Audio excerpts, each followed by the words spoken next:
Hey, all right. Well, thank you for your flexibility and awesomeness. I'm gonna kick things off, and we are recording, so those who were hoping to join us on the original webinar formats can access a video of us all later. For those of you who aren't familiar with me, I'm Amy Sings in the Timber. I have the great privilege to serve as the executive director of the Montana Innocence Project. And we will not have an opening song. Unfortunately, Sean was calling me from the Helena Pass.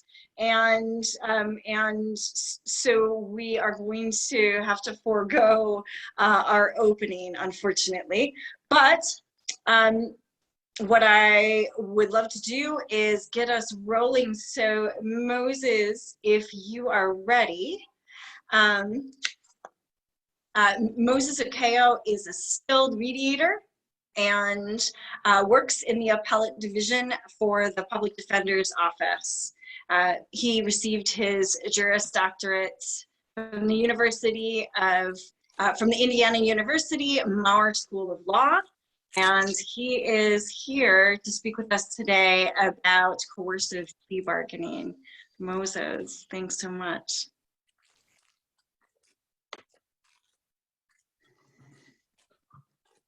My sincere gratitude to the Montana chapter of the Black Law Students Association and the Innocence Project for inviting me to this 8th annual rally for the wrongfully convicted. I am honored to be at this rally. My name is Moses Okeyo. I'm a stranger in a strange land. I'm a teller of stories. My stories are about the stranger, the underclass, the outcast. I make them three-dimensional, visible, so you can see them. I'm an optimist. As a public defender, we routinely march into hell with our clients and persuade the principalities and powers that hold them prisoners to lose their shackles. Just this month, I persuaded the Montana Supreme Court to overturn a life sentence in State v. Tom 2021 MT 229, and hopefully DNA evidence will exonerate him at his new trial. Tom will soon be facing intense pressure to plead guilty, especially after 2 years in prison during COVID. Khalif Broder was a Black youth from the Bronx, New York. Khalif was held for 2 years at Rikers Island without trial, 2010 to 2013, for allegedly stealing a backpack. Khalif was coming home from a party. He thought police stopped him for a routine stop and frisk, like the many times before. Somebody had told police, 2 male Black guys, they took my brother's book bag. Police searched Khalif and didn't find the book bag. Khalif was held on a $3,000 bond, and his family could not raise the $900 down payment to post bail. Khalif remained in solitary confinement for 2 years, and despite this unbearable pressure, he would not plead guilty to something he did not do. The state case completely disintegrated, yet the state kept requesting continuance after continuance after continuance, while Khalif languished in solitary confinement. Because of the psychological torture of those 2 years in solitary confinement, 2 years after his release, he hanged himself at his parents' home. Jay-Z made Khalif into a documentary miniseries titled Time, the Khalif Broder story. The National Registry of Exonerations say 13 to 16% of all exonerees pleaded guilty, although they were innocent. In 2020 alone, 29 of the exonerees had pleaded guilty, though they were innocent. Why would an innocent person plead guilty to a crime they didn't commit. Article 13, Section 2 of the United States Constitution states, the trial of all crimes except in cases of impeachment shall be by jury. And the Sixth Amendment guarantees a right to an impartial jury. But this right is a right, to trial is a choice in name only. Plea bargaining is not in the Constitution, but it's become a major factor contributing to the mass incarceration.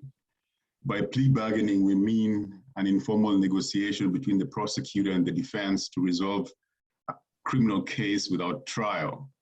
Of course, the judge must accept the plea, and there are several types of plea. There is a charge bargaining, sentence bargaining, or both. So the plea bargaining system is some backroom deals behind closed doors where liberty is the currency.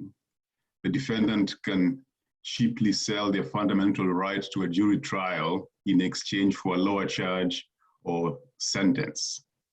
The prosecutor and the defense haggle over guilt and innocence in the prosecutor's office, and the judge simply rubber stamps the plea agreement in an empty courtroom.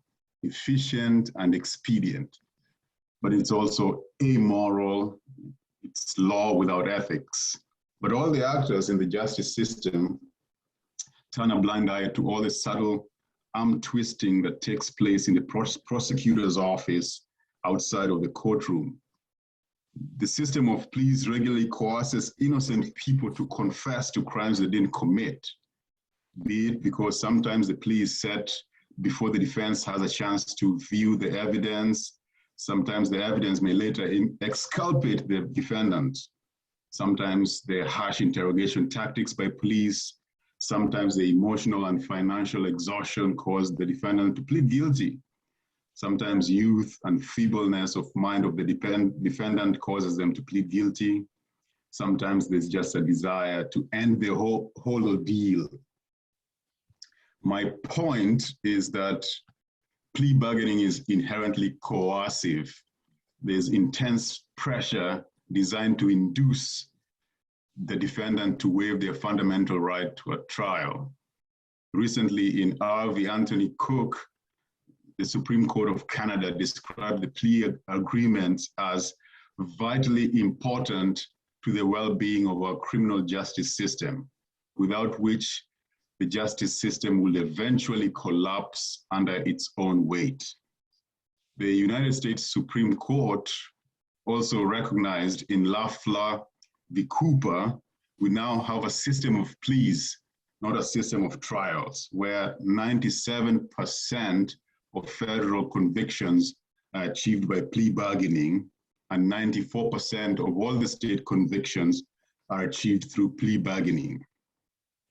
The defense attorney is reduced to just negotiating pleas instead of putting the state's evidence to the test at trial.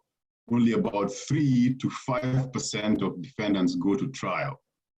An accused person who actually goes to trial faces exponentially higher sentences, roughly 3 times stiffer. This so-called trial penalty or trial tax is the substantial difference between the sentence offered in the plea compared to the stiffer sentence a defendant receives when they lose trial. The plea bargaining system, the bail system, the discovery system all work together to coerce people to make rash decisions. The system peddles the fiction that the plea bargaining is a win-win, a quid pro quo, a give and take, that the accused is exercising a voluntary and knowing choice after being counseled of all the consequences of that choice. So everybody wins, unless, of course, you are innocent and the system induces you to plead guilty. Many of the guilty pleas are not voluntary. The truth is there's a massive power imbalance. The prosecutors wield broad and unrestricted power beyond their competence. I am Khalif Brother. We are all Khalif Brother. In 2020, before I went to law school, I lived in Helena. One Friday night, I was in one of those watering holes. 6 officers walked in. They spied a black man near the front bar. Come with us. A white guy just got beat up by a black man. So naturally, I was the culprit. I narrowly escaped a beatdown and arrest. If they had charged me with aggravated assault, punishable by up to 20 years in prison and a fine of $50,000, and if the prosecutor had offered me a 5-year all-suspended sentence, unlike Khalif, I'm not as long-suffering. I probably would have taken a plea. The plea bargaining system is also problematic even if somebody is guilty. I will preface this next story by saying I'm not oblivious to the tense climate around Missoula and the law school concerning sexual assault and sexual violence. At the risk of sounding insensitive, Jason Lanua's story is about injustice, about our shared humanity, about Jason's humanity despite his guilt. It's a story also about brute expression of power in our beloved Missoula.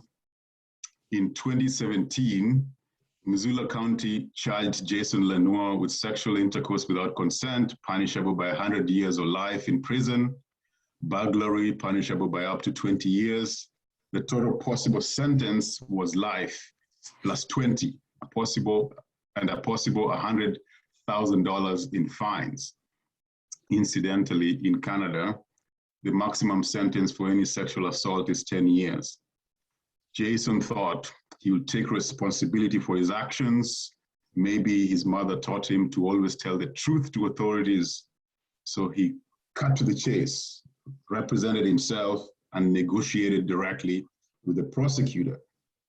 Jason thought he would come clean and explain that he went to his ex's house, they both got drunk, and then they had sex. The prosecutor talked him into an open plea agreement. Jason was unrepresented by counsel. The prosecutor recommended 15 years with 5 suspended and only $325 in fines. Open pleas are not binding to the judge. The judge can impose any legal sentence.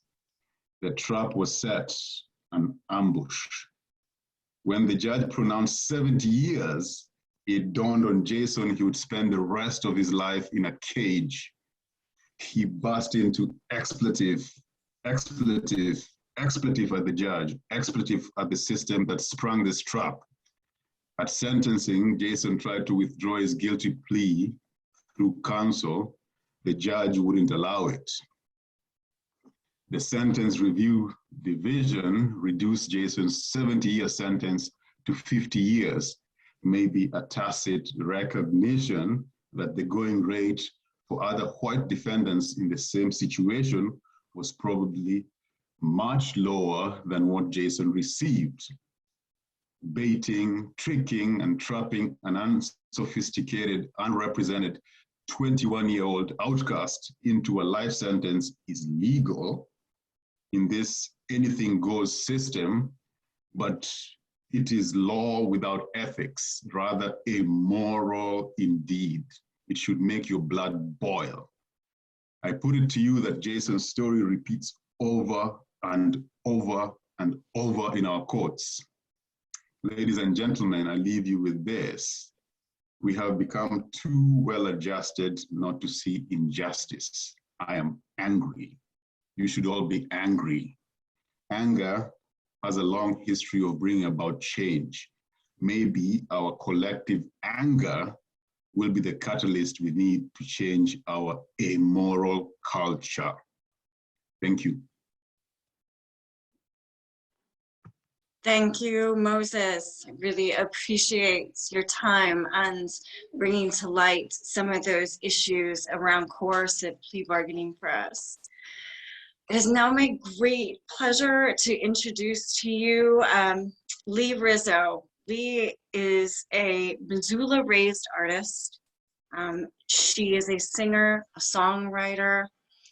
She's just really an artist and a remarkable person in so many ways. Lee also recently produced her first album, Moonlight Moon. And in addition to just being this fabulously talented musician, performer, singer, songwriter, Lee is also an incredibly creative designer of hair and has her own space here in Missoula as well, Hair Space. She's joining us today to perform for us. Welcome, Lee. Thank you, Amy. That is it's definitely the most intense speech I've had to follow. So I held my camera off crying by myself. I'm just gonna play some music because that will that will do better than any words I have. So thank you, Amy, for asking me to be a part of this. And it's very important work that people are doing, and maybe have more of a hearty, empathic sense. Just 15 minutes of thinking about it and being with the realities it's a lot. It's a lot. And I write music to work through grief, so let me know how the sound is.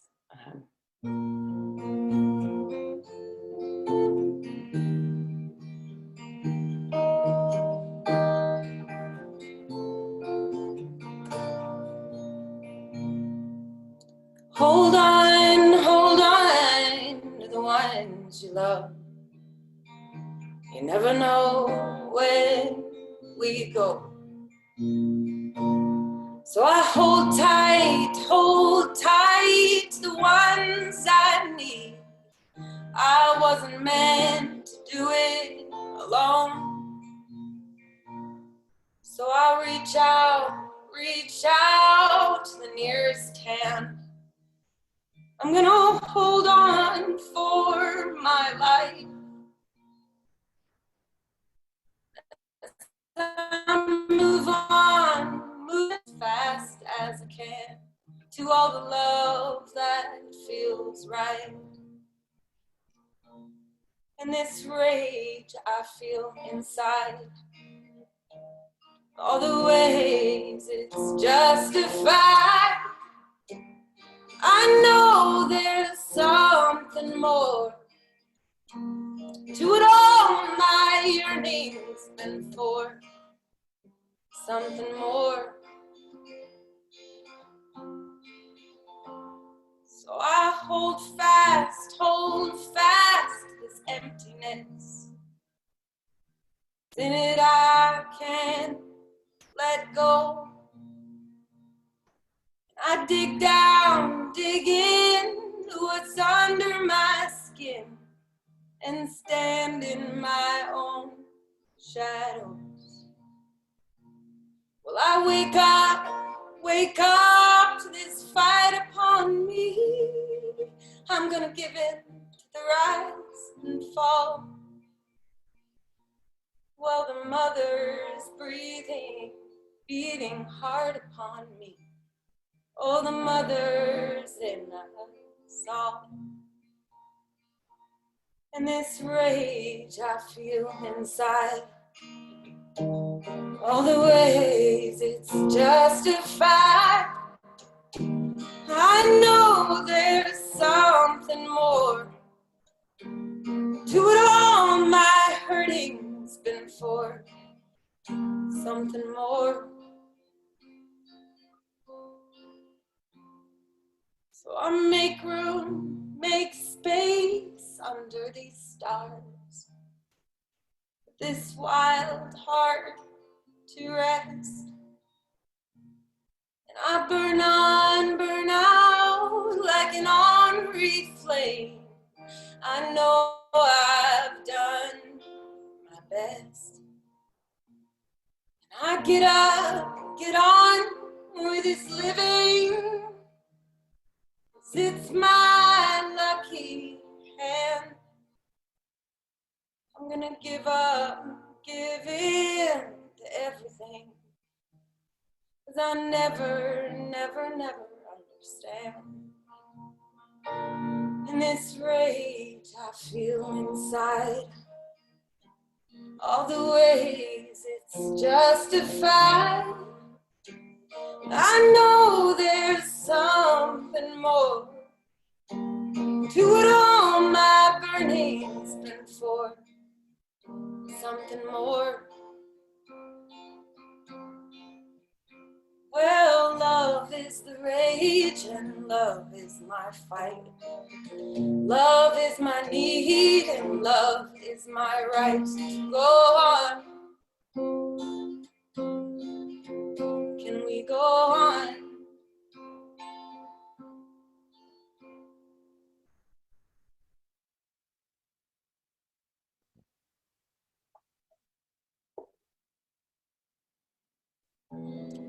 Now, just because we all need to not think from time to time.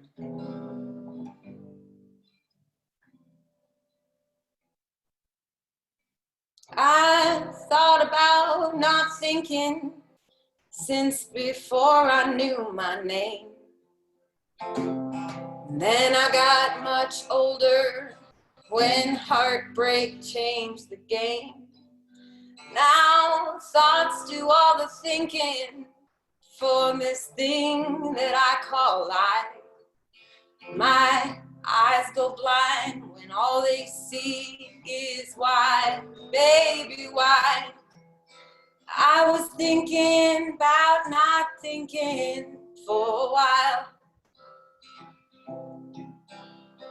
Thinking about not thinking makes me smile. If I ever quit this thinking, it'll stop my ship from sinking.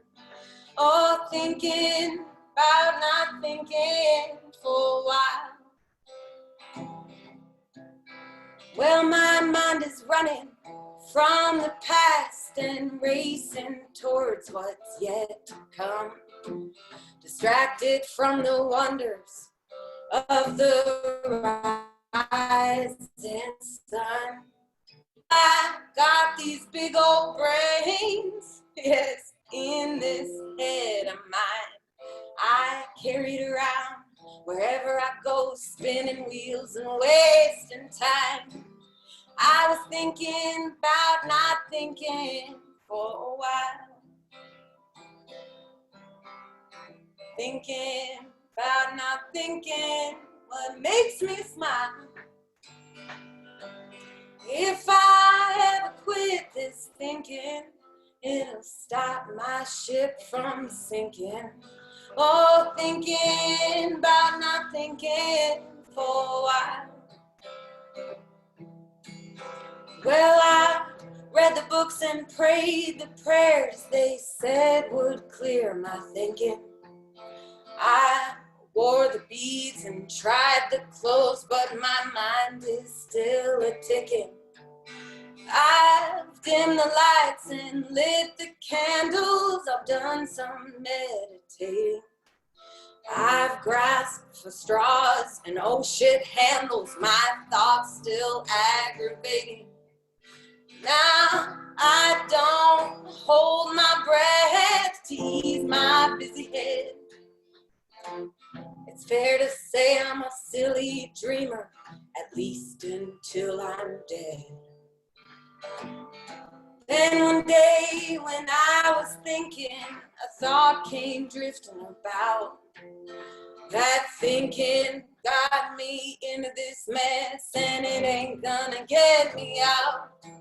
I was thinking about not thinking for a while. Thinking about not thinking makes me smile. If I ever quit this thinking, it'll stop my ship from sinking. Oh, thinking about not thinking for a while. I guess I'll keep on thinking about not thinking for a while. Thinking about not thinking for a while. Yay. How's the sound? Sounds great, Lee. My only regret is that we're not listening to you on the Oval on this beautiful evening in I know, Missoula. it's really beautiful outside. Yes, it I'm is. looking at the clouds. Do I have time for one more? Or is that good? Would you I like me to think play because we are running behind, we're going to call that good, but I'm looking forward to the opportunity to bring you out in person another time. And I just have to note that between Moses and your beautiful songs, we've already gone on a full range of emotions, and I can't wait to see what we're about to have. Thank you so much for having me. Thank you. All right. Next up, we have Representative Kim Abbott. So Kim represents District 83, and I just want to tell you a little bit about Representative Abbott. She has worked diligently to improve access and affordability to healthcare, helping to pass critical infrastructure, and making sure that essential programs and services are funded adequately for our communities here in Montana. Kim, prior to spending some time up in the Capitol for us on behalf of Montanans, was in AmeriCorps Vista. That's what brought her here to this great state for Montana Legal Services Association back in the day. From that time, she worked as an organizer and an advocate for working for equality and economic liberation before taking a position with the Montana Human Rights Network, where she has served for the last 15 years, eventually becoming a co-director for the organization. So I just want to give a big warm welcome to Representative Kim Abbott. Hey, thanks, Amy. Yeah, I guess I'll just start with, a thank you to the Innocence Project for putting this on. I'm very appreciative, Amy, to you, to Moses and Aldena, and also to Lee and Rob. I feel lucky to be here, and it's an honor. I think I'm probably the voice in this program that should listen a lot more than I talk, and I plan on doing that. But I do appreciate the opportunity to sort of to set out a framework on how I'm thinking about police accountability as a lawmaker in the state of Montana, as somebody that shares your values, as somebody that came up in the movement and has done some of this work, although a lot of my work has been around social safety net programs and access to healthcare.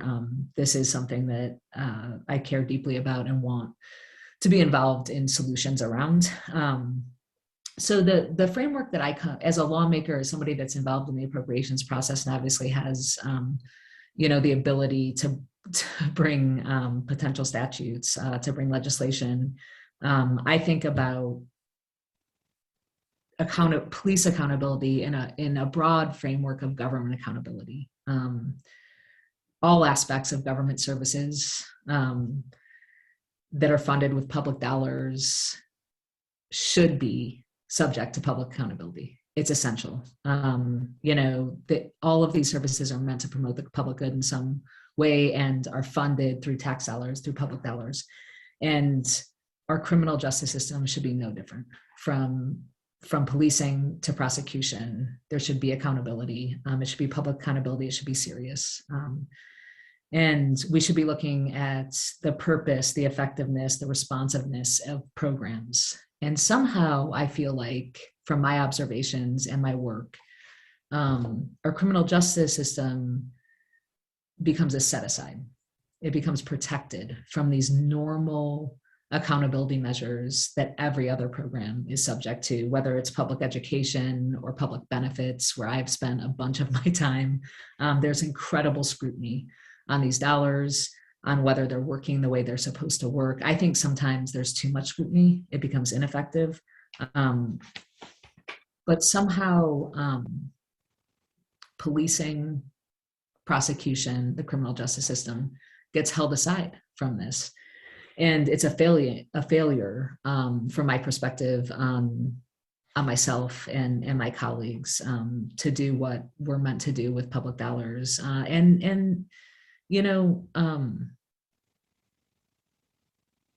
everyone in this program knows that when there is an accountability for policing, the consequences are severe. They're life and death. They change lives. They sometimes end lives. And they aren't felt equally across communities. They're disproportionately felt by communities of color. They're disproportionately felt by poor communities. And from stops to sentencing to parole violations to bond to cash bail, we see the effects of policies and the effects of a lack of accountability on the system really, really causing harm in communities. We know it, we see it, we've heard the stories, you know, Moses's stories tonight illustrate that, Eldena's stories tonight, I know will illustrate that, conversations I've had with Amy illustrate that. And our role as legislators is to set up a system of accountability that can work, that can pair with these stories that we hear from people on the ground working in communities, from people working in our criminal justice system. And so I think, you know, what I would say from my perspective, one place that we can start that's tangible is good data collection. If we can create systems for good data collection, I know there's a study in the Law and Justice Committee this interim that may be able to help. We can pair that data with the stories that we know are true from our communities, and we can illustrate what is happening, the harm, but we can imagine a different outcome, and we can imagine policies that might take us there. It's incredibly important to me that we're working to get the data we need to tell the stories that we need, along with community members and their personal experiences, to get better outcomes. And so you can count on me, I think you can count on our caucus to be working towards that. You know, I think we know some things that we can do that would help out of the gate, hold folks accountable, and make sure that our communities are safer. And not all of them are about policing, they're about resource allocations. We know what makes our communities safe. We know that access to safe, affordable housing, that access to healthcare, that access to food that's affordable and safe, to water that's safe, and to jobs that are adequate to take care of our families. Those are things that make our community safe. And when we look at resource allocation, policing isn't the thing that we know foundationally makes our community safe, right? Like, so as somebody that is dealing with appropriations, you know, that's something I want to be thinking about. Like, how do we create communities that can thrive across race and across class? And I know that equity in housing, healthcare, food, jobs, and water are a way that we can do that. But I also know that we have a serious problem in terms of accountability in our criminal justice systems and accountability with policing. And so I want to work on that too.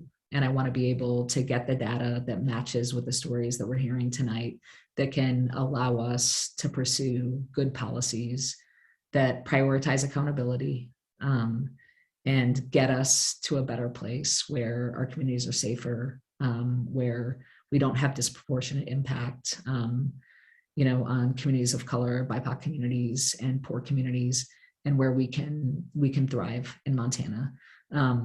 So I guess that's where I'll end it, and just wanted to thank you again, Amy, for having me, and thank everybody that's been involved. You can really appreciate the service that you provide to the states. And I just want to encourage everyone on this call to reach out to their local representatives. That is what makes change long term. And it's not a criminal justice reform. Justice is not a partisan issue. It's everybody's responsibility, and it's in everybody's best interest. Thank you once again, Kim, for speaking with us tonight and for your service. With that, I'm going to introduce Rob Garding. Rob is a businessman and a community advocate and a father. It just so happens that he is the father of one of our clients, Katie Garding, who has spent the last 10 years wrongfully incarcerated.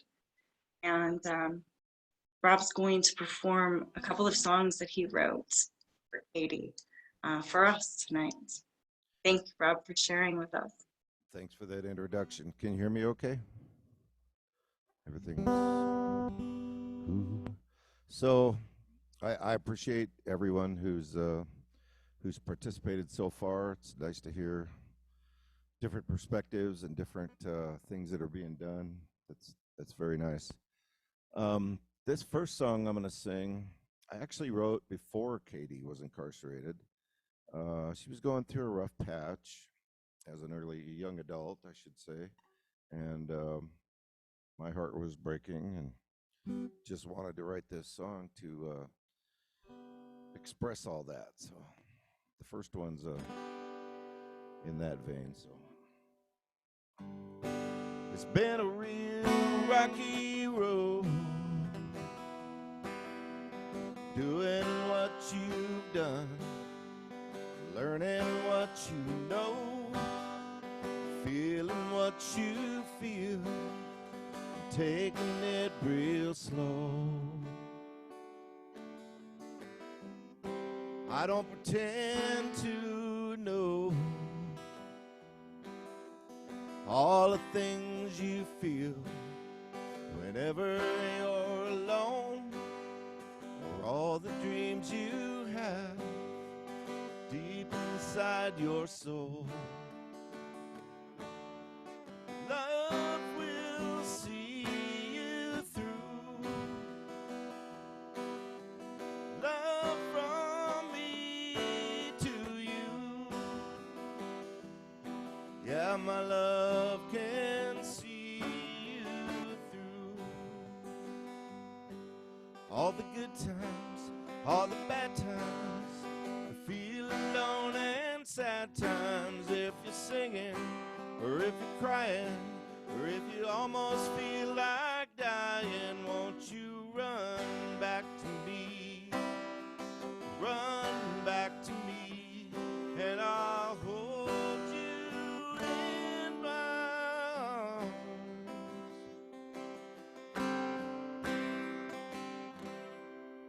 So please don't say goodbye. I'll be by your side through your darkest nights, wanting to get to know you for the first time in my life. So let me see you through. All I have is love for you. Yes, love can see you through.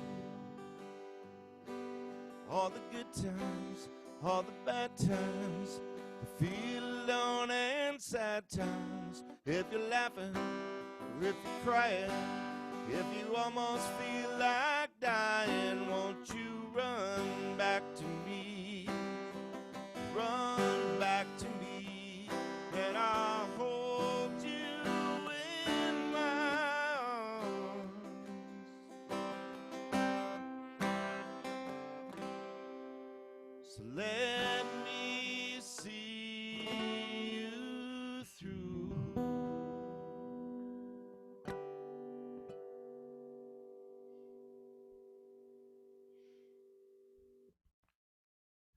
And so as time went on, Katie was arrested, charged with a crime she did not commit. And, you know, all through the trial, we thought things would be okay. There was no evidence.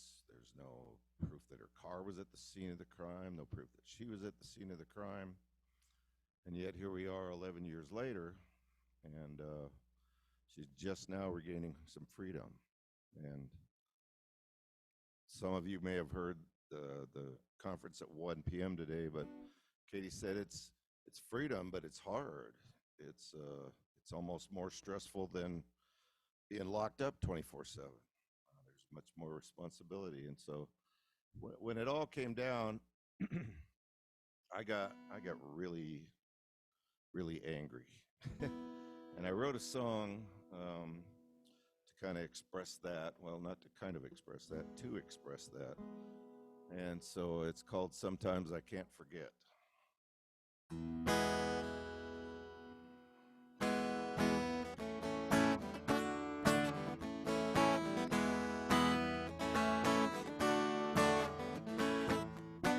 Sometimes I can't remember, oh, the softness in your eyes. Sometimes I can't remember, gentle way you hypnotize. Sometimes I can't remember all the things we didn't get.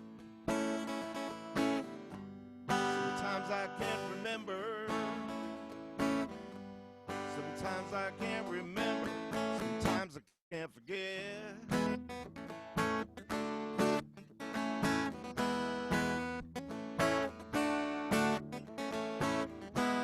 Some days I get so down when I think about what they're doing to you. Makes me so very angry that I can't help but get the blues. Ways of the world are so wicked, and evil surrounds us everywhere. Some people don't deserve the very air they breathe. It'd be a nicer place without them here. Sometimes I can't remember, oh, the beauty of your smile. Sometimes I can't remember the way it always made me high. Sometimes I can't remember all the things we didn't get. Sometimes I can't remember, oh, sometimes I can't remember, sometimes I can't forget.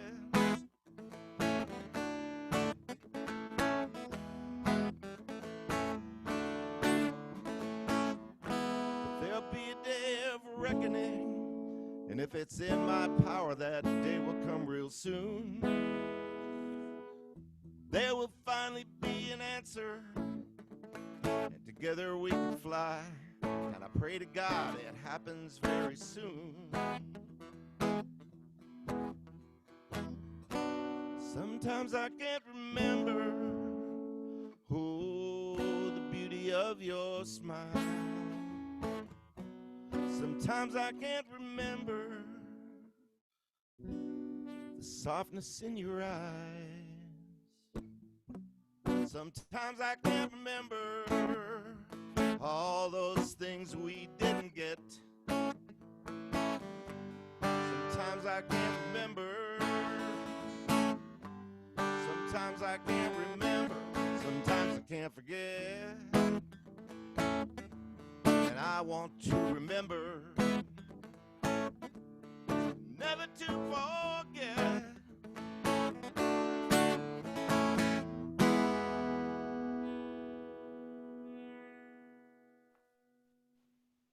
Thank you, Rob. Oh, thank you for That having was me. wonderful. I appreciate that. Thanks so much for sharing that with us. I think it's just really special that we get to hear the personal story and how you've been able to cope and heal through music. Right. It's important. Without further ado, I would like to introduce our keynote for this evening, Eldena Bear Don't Walk. Eldena is a citizen of the Crow Nation and a descendant of the Salish and Michi people. She has served in capacity as a tribal judge. I'm going to go on and list them. Many times. I will point out that she was the first woman ever to serve as Chief Justice of the Crow Nation. And she is also a University of Montana School of Law graduate with a master's degree in public administration and a master's of law focusing on Indigenous peoples law and policy from the University of Arizona. She currently serves as a regional deputy defender for the Office of Public Instruction, Region 3. And without further ado, Aldena Bear Don't Walk. Thank you. So I had to, can you hear me okay? I had to ruin my hairdo because I couldn't hear everybody very well, and I had to put on these, like, this is not my gig, these kind of headphones with the microphone, although it's a little bit Janet Jackson 1996 maybe. No, more like 1986, my bad. So I'm Aldena Bear Don't Walk, and I just want to say thank you to everybody who is hosting this, the Innocence Project, the Black Law Student Association. I'm a public defender for the state of Montana. Amy gave you the brief rundown, and I'm glad she didn't give you the whole thing. I have been a tribal judge or tribal justice for the last 15 years of my career. But I also have been a public defender. I'm regional for the state of Montana's public defender system. As a student at the University of Montana School of Law, I did my clinical in criminal defense, and that was my first, no, I shouldn't say my first law job. My first law job was working for my dad in his solo practice in Billings, but my first paying gig for myself was as a public defender. And I remember, well, first I should make the thing where we say, all opinions are my own. This does not reflect on the public defender system and is not their opinion. I have been a public defender twice. I started out in 2006 with the new state system, and I came back in 2016 because of a deep desire to change the system in the community that I live in. I live on the Flathead Indian Reservation, which is a public law 280 reservation. If you don't know what that means, the short version of that is that the tribe and the state share jurisdiction so that felony cases go to and are prosecuted by the state of Montana, where on other reservations, that same jurisdiction falls to the feds. So things to know about me: obviously, I'm an Indigenous person. I live in the community that I work in, and I am a lawyer in part because my dad's a lawyer. My dad was one of the first American Indian lawyers in the country. And I remember when I told my parents I wanted to be a public defender, they were very, very hesitant. And I was like, Mom, people don't kill their public defenders. They buy their public defenders beer. People kill their prosecutors or their judges or whomever else, not me. And that has proved, that has proved correct. What I want you to know about me as a public defender is that I come from people who have been wrongly convicted. I think if you look back in history, in every Indigenous family, we have people who were accused by somebody generally of a different race, and they were convicted without process, without assistance, simply because the accuser's voice was more important than the voice of my family members or my partner's family members or other people in my community. So I want to talk a little bit about, so the Innocence Project's mission is to free the staggering number of innocent people who remain incarcerated and to bring reform to the system responsible for their unjust imprisonment. My job is the beginning of the wrongful conviction process. I want to stop wrongful conviction from the front end. That means that I have been a law school professor. I came back to this job to train young lawyers. I have a deep desire to make that kind of change. And why? Because every time somebody from my community goes to prison, it changes the confluence of my community. I live in a community that doesn't have a true reentry program. It has a reentry program through the tribal defenders, but there's no place for somebody to come back to and live and learn a skill. I live in a community that does not have inpatient treatment programs. I have seen generationally people, members of my own family, go to prison, leave their kids. The collateral consequences of those things are very important to me. A conversation I had with Amy, Amy did a presentation for my agency several months ago. And one thing that really stuck in my head since then has been the conversation that we had about wrongful conviction for women. But what Amy brought to my mind is that, you know, what is wrongful conviction? Is it only those who are completely innocent and lose their liberty and go to prison, and then we have to fight the channel backwards? It's not. It's not. One of the things about wrongful conviction is that in the justice system right now that you live in, people are taking responsibility for things that they did not do to get out of jail, or they're being overcharged. Many of the wrongfully convicted and those overcharged and those convicted, obviously, you know, are poor people, but especially poor women. I can think of a case right now in this state where a woman was overcharged for the actions of her abusive boyfriend, the boyfriend who keeps her supplied with meth because she's a drug addict. She will most likely spend the rest of her life in jail for his actions, not hers. But because there is the discretion by accountability, the law of accountability, it allows the state to prosecute her for being there. She was there. She couldn't control the situation, but she's going to pay for that situation. So in continuing the idea of what is, you know, how do we get justice and accountability? The truth is, we all have to think about whether or not we really believe in innocent until proven guilty. I don't.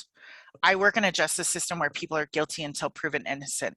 My job is to be a better investigator, to have more connections in a community, to be able to find out more information than a prosecutor, a police officer, or anybody else. My job is to prove that the case that somebody else is putting on is simply not true or not framed the same way that it's being presented to a judge. You know, Moses talks about bail reform and Kim talked about police accountability, two people that I enjoy working with and have known for quite a while. Moses and I work in the same agency. Kim and I have worked together for a lot longer than we probably want to admit. One thing I think you should think about, things that maybe didn't occur to you in COVID, people aren't getting trial because going to trial is dangerous. What's more dangerous though than sitting in a jail on a high bond during COVID, where COVID is running rampant through our jails? They're not getting health care. So what do? What are you going to do? Are you going to sit for another year and wait for your trial, wait for your day? Or are you going to take the plea agreement, the really shabby plea agreement, by the way, that the judge, that the prosecutor has offered you, that still makes you a felon, but is going to give you time served? We have people every day in our communities who are making these decisions. And we as attorneys, you know, I want to say to somebody, no, you have this great case, like, let's sit it out. But it's not my life. I'm not the one sitting in jail every day. We have to fight wrongful conviction from the beginning. And that's the job that I do.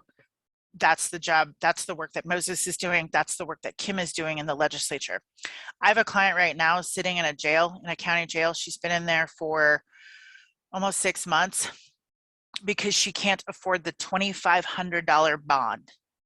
$2,500 between her and freedom on multiple misdemeanors that really only reflect that she is an alcoholic and a drug addict, and what she really needs is treatment. But she's going to sit there until she pleads guilty. Who has the power in that system? who has the power to determine what happens to her life. What she really needs is treatment. In rural Montana, I can't get inpatient treatment for my clients locally. When you have poor clients, you can get into the Rimrock Foundation in Billings in 2 weeks if you have private insurance.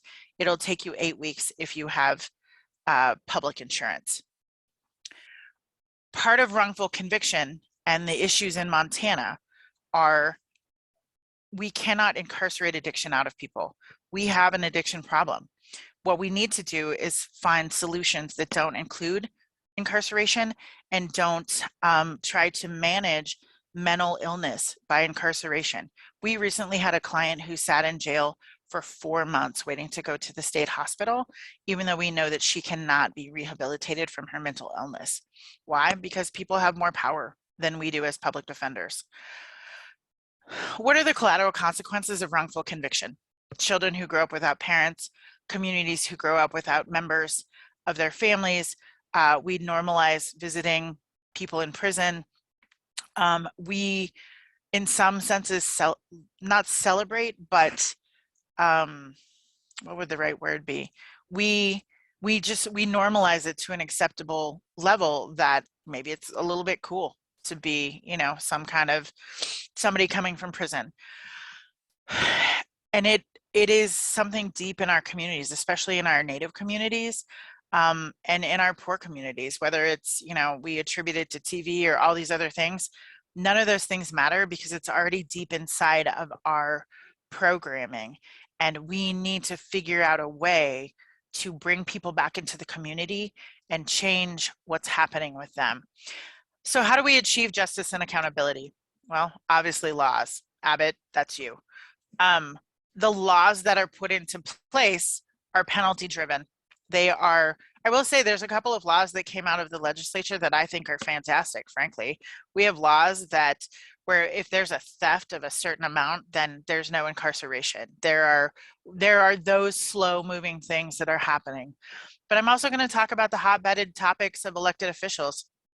Prosecutors have discretion. They don't have to charge as high as they possibly can, but they do. Should it be used to hurt or heal? I think the American justice system is based on retribution, not rehabilitation. If you look all around the world at justice systems, there are systems that are far more sophisticated and far more healing and beneficial to the larger community than the American system. But we all know there's a lot of money in incarceration, especially privatized incarceration. What does it mean to elect people who say that they want to be tough on crime? What does that really mean? What that means is incarceration. It means we don't do rehabilitation. Judges who trial tax, Moses talked about that earlier. There are judges in all of your communities, and I could name them by name, who if you go to trial will sentence you harsher, rarely ever give something called a deferred imposition of sentence, which allows you to not be a felon at the end of your sentence. So how do we achieve justice and accountability? I said laws, elected officials, that includes judges. But how do you achieve justice and accountability personally? Be of service. Volunteer for projects like the Innocence Project. Get on juries. Don't pass up jury duty. Any attorney will tell you, we would love to be jurors. We would love to be jurors, but we always get kicked off. Enlighten yourself. Identify your own bias. We had a situation earlier in our agency, and I had the delight of being able to spend some more time with Moses, where he was like, hey, you should read this book. You should check this out. And I've done that because I have my own biases about the justice system. Wrongful Conviction is a podcast you should listen to. Figure out the history of the justice system, its treatment of people of color, poor people, and the addicted. See how that plays into your own mind. Do you believe when you see somebody accused of something that they must be guilty? Maybe not of what they're accused of, but something. We all have a bias. And finally, I would say to you, fund public defense to its fullest. We do the work because we love it. And someday you're going to need my services. And the Montana legislature votes on our funding. We need more money. We always need more money. The legislature asks us to do a job at the lowest rate of pay for any agency in the state, but also public defenders across the country. The story is not different. Fund us at our fullest, and we can help make solutions. We are there because we want to be there. We are there because we love the work we do, and we are there because we are trying to stop wrongful conviction at the very front of the bus. So thank you very much for your time. I hope that in your work, in what you do, in the people that you work with, you continue to talk about justice and accountability, but also accessibility. Thank you. Thanks, Amy, for having me. Thank you, Aldena. These ideas, these action items that Aldena has just touched upon, there are common threads that we've heard throughout our programming all day today, coming from social workers, coming from politicians, coming from judges, coming from our clients. The kinds of action items that we are calling you to is to continue to learn. You're here with us tonight, and we're so incredibly grateful for you to be giving of your time and attention on a Friday night. All of you, our speakers, our musicians, our family, and our friends at the Montana Innocence Project, thank you so much. Continue to share that information with your loved ones, your families, your friends, your communities. Help us spread the word. That's the only way that things are going to change. And of course, contact your representatives, vote. It really matters. It makes all the difference. And I'm going to ask you for one more call to action. This is a call to action on behalf of the entire network for Wrongful Conviction Day. Right now, the Justice for Exonerees Act was introduced by Representative Maxine Waters out of California. And this is taking a look at once somebody is wrongfully convicted and then exonerated and released, providing some compensation, meaningful compensation for them to get back on their feet and build their lives from the ground up. So please take a look. Randy, if you are able to, thank you. Randy has just put the link for Justice for Exonerees Act into the chat box. Click on it, share it again. And then just, want to once again thank everybody tonight for your time and your unbelievable support. We think you're beautiful, and we count on you. So we're so glad to have you all in our corner. And we know our clients are as well. Thank you, and have a wonderful weekend, everyone.